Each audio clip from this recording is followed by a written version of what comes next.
Welcome to the pod key summary of mathematical economics. A lot of modern economics is really a story about what happened when economists started writing in math instead of just prose. That shift made arguments more precise and testable, but it also changed what counted as a good explanation in the field. So this episode is about how that happened, the classic models that set the tone, the optimization tools that took over, and why people still argue about whether mathematizing economics makes it sharper or just tidier on paper. Mathematical economics uses things like calculus, differential equations, matrix algebra, optimization, and computational methods to express economic ideas with more rigor and generality. The appeal is pretty straightforward. If you're arguing about prices, incentives, growth, or competition, math lets you say exactly what you mean, spell out your assumptions, and show what follows from them. That matters especially in controversial areas, where ordinary language can stay fuzzy for a long time. Mathematical notation forces the hidden parts into the open.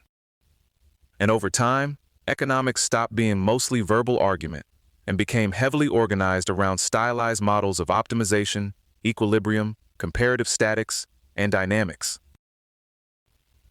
The big acceleration started in the 19th century. Johann Heinrich von Thunen's 1826 model of farmland use is one of the early landmarks because it treated economic space and land allocation in a formal way instead of just describing them. Then Augustin Cournot's 1838 duopoly model did something that still feels modern. He imagined two sellers, each choosing output while taking the other's choice into account. That gives you an equilibrium where each firm's decision is a best response to the other. It's an early mathematical theory of strategy, long before non-cooperative game theory got its official name. Around the same broader period, marginal analysis took shape through people like W. S. Jevons and Leon Walras. That pushed economists toward thinking in terms of small changes at the margin, which became absolutely central. Walras then scaled the whole thing up from individual markets to the economy as a system. His general equilibrium framework asked how many markets fit together at once, not just one market in isolation. And Walras's law gave a striking result inside that framework. If n-1 markets clear, then the last one has to clear too, given the model's assumptions. It's one of those very mathematical statements that would be awkward to say casually, and impossible to check casually. Francis Edgeworth added another twist. His contract curve showed that even in a tiny two-person economy, there can be infinitely many mutually efficient exchange outcomes. So even the stripped-down toy versions of an economy were already saying something humbling. Efficiency doesn't automatically pin down one unique answer.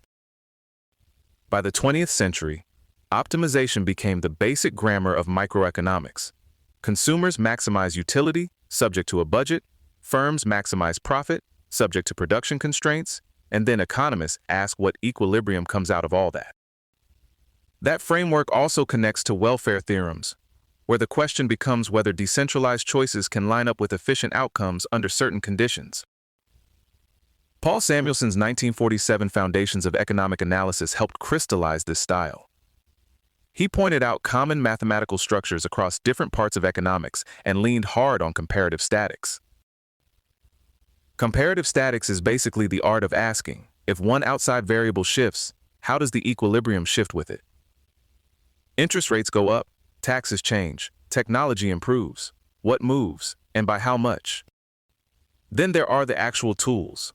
Linear programming, developed in the 1930s and 1940s, turned optimization into something practical for resource allocation. A vivid example is the 1948 Berlin airlift, where it was used to help plan supply shipments through the Soviet blockade. So this wasn't just elegant chalkboard work, it was logistics under pressure.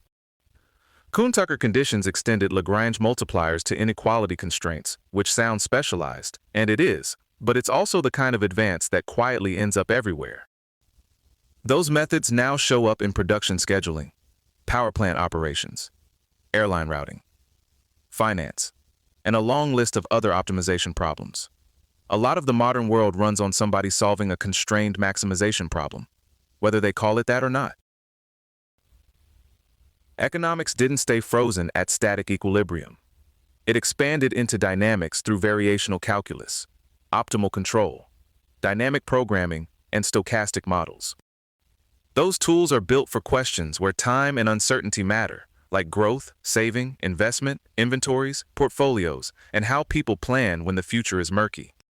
More recently, agent-based computational economics pushed in a different direction. As a named field, it really emerged around the 1990s. Instead of assuming perfectly optimizing agents who somehow snap directly into equilibrium, these models simulate boundedly rational agents who learn, adapt, and interact over time. The economy, in that view, looks less like a solved equation and more like a complex adaptive system. Macro patterns emerge from lots of local rules and interactions.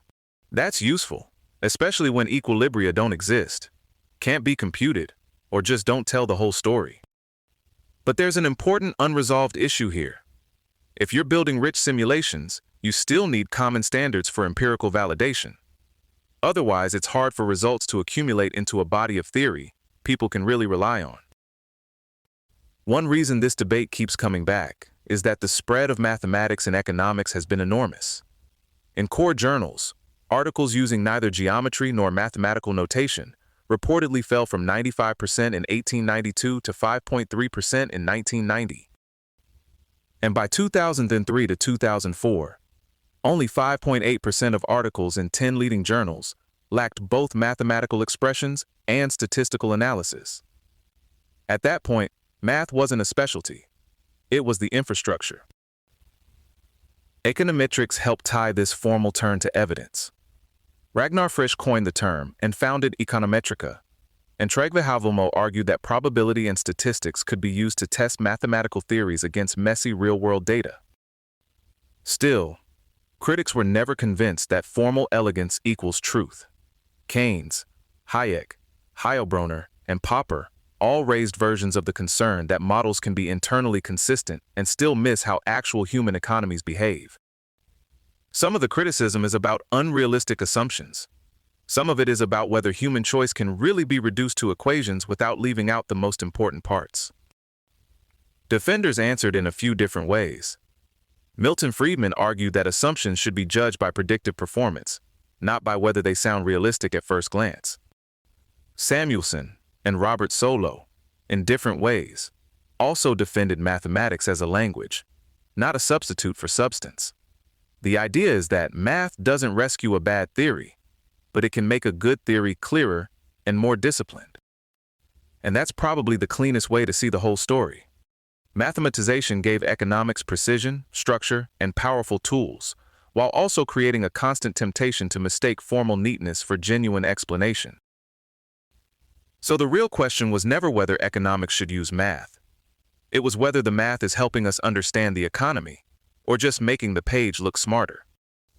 Sometimes it's one, sometimes it's the other, and economists have been arguing about that almost as long as they've been optimizing anything. This episode was generated by Podkey. Create your own at podkey.fm.